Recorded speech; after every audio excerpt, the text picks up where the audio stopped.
অজ্ঞানে শিবরাত্রি পালনের ফল। এক বনে এক হিংস্র ব্যাধ বাস করত। সে মৃগ হত্যা করত, আবার চুরিও করত। সে জীবনে কখনো ভালো কাজ করেনি, কেবল পাপ করেছে। একদিন শিব চতুর্দশী মহাতিথি এলো। ব্যাধ ওসবের কিছুই জানে না। সকাল হতে সে বেরিয়ে পড়ল শিকারে। সেদিন তার ঘরে খাবার কিছুই ছিল না, তাই না খেয়ে বেরিয়ে গেল বনের ভেতরে। সেদিন তার ভাগ্যে একটাও শিকার জুটল না। বনে ঘুরে ঘুরে সে ক্লান্ত হয়ে পড়ল। সন্ধ্যা ঘনিয়ে এলো। তখন তার খেয়াল হলো যে সারাদিন ঘুরে একটাও শিকার পায়নি সে।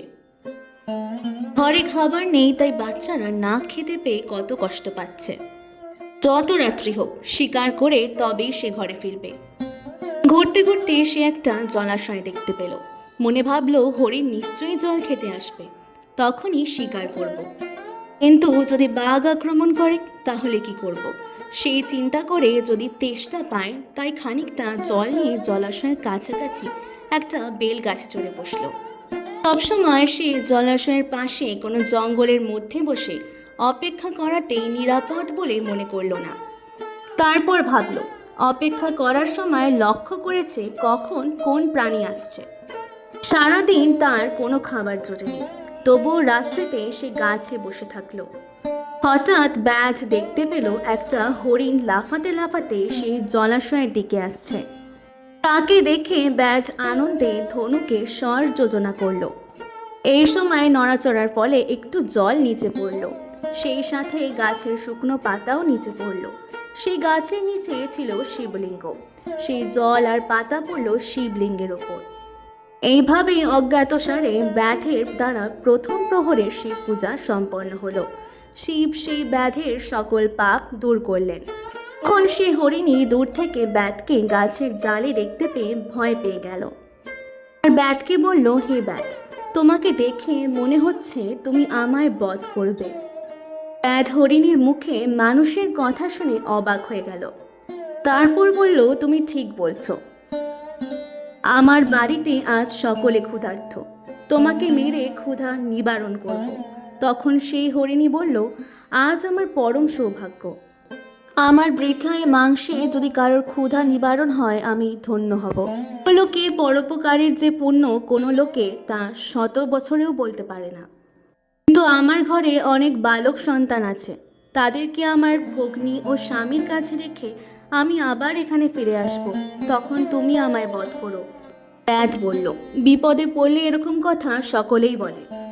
তখন হরিণী বলল, আমি সত্যই বলছি, আমি প্রতিজ্ঞা করছি, আমি যদি পুনর্বার এই স্থানে ফিরে না আসি তাহলে ব্রাহ্মণ বেদ বিক্রি করলে, ত্রিকালের সন্ধ্যা না করলে যে পাপ হয় সেই পাপ আমার হবে।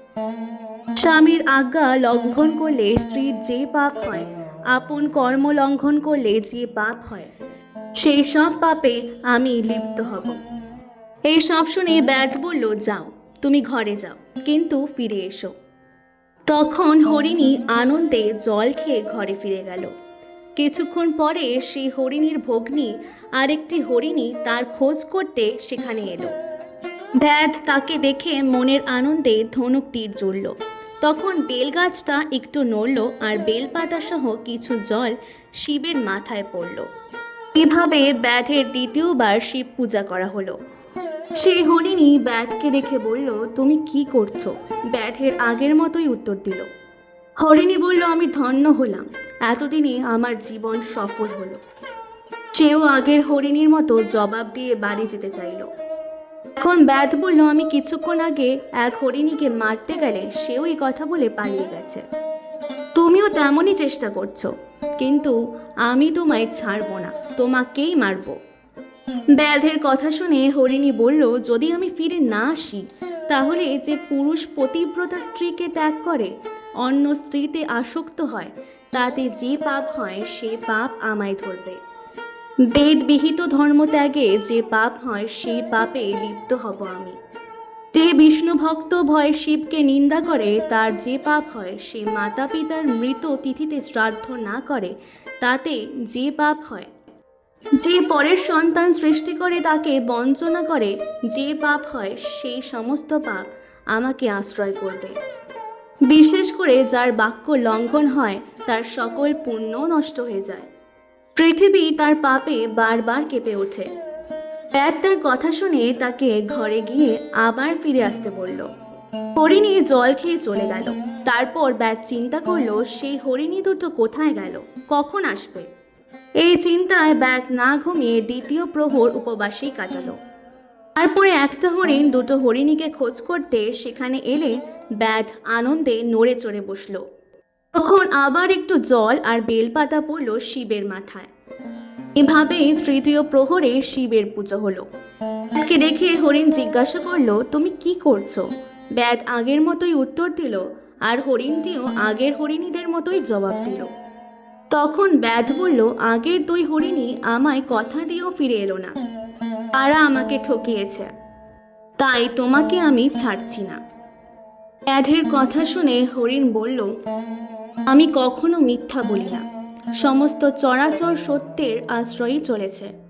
হে ব্যাধ, আমি যদি তোমাকে বঞ্চনা করে পুনর্বার এখানে ফিরে না আসি, তাহলে সন্ধ্যার সময় মৈথুনকালে শিবরাত্রির দিনে আহার করলে, মিথ্যা সাক্ষ্য দিলে, গচ্ছিত ধন চুরি করলে যত পাপ হয়, সেই সব পাপ সকলেই আমায় আশ্রয় করবে।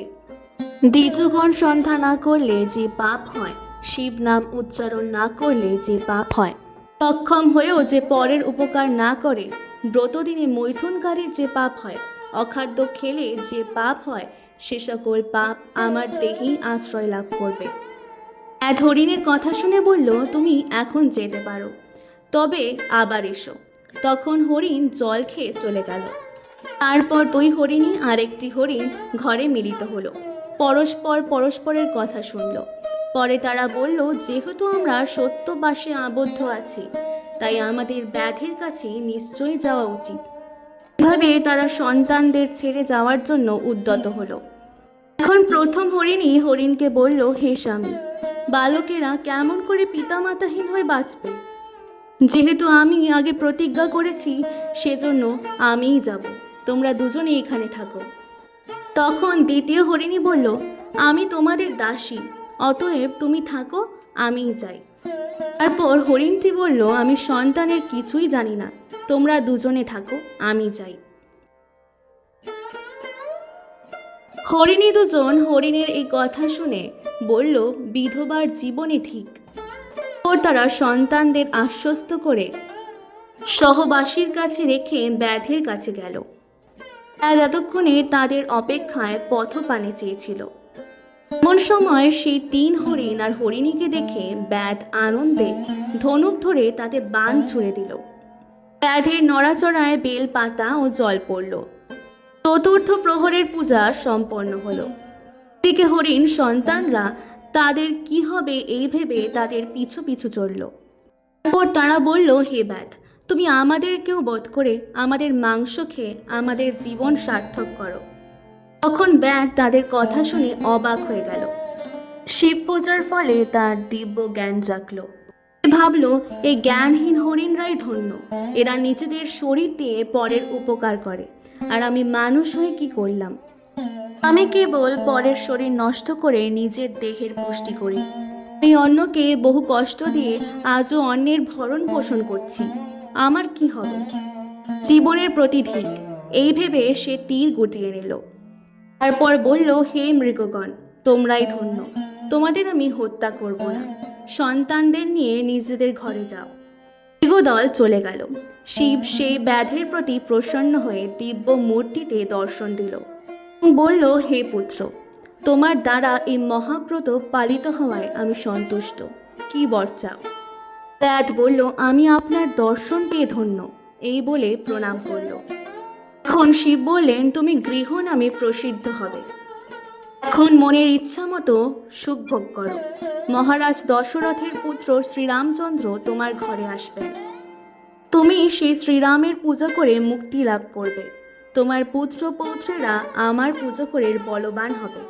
এমন সময় মৃগদল শিবের দিব্যরূপ দর্শন করে মৃগজনী ত্যাগ করে স্বর্গে চললেন। অজ্ঞানত শিবের এই পুণ্যব্রত সাধন করে ব্যাট শিবের সাযুজ্য মুক্তি লাভ করল। তাহলে ভক্তি ভরে এই ব্রত করলে যে পরম পুণ্য হবে তাতে কোনো সন্দেহ নেই। আজকের ভিডিওটি ভালো লাগলে অবশ্যই পুরাণ গল্পকথাকে সাবস্ক্রাইব করে দেওয়ার অনুরোধ রইল। অনেক অনেক ধন্যবাদ।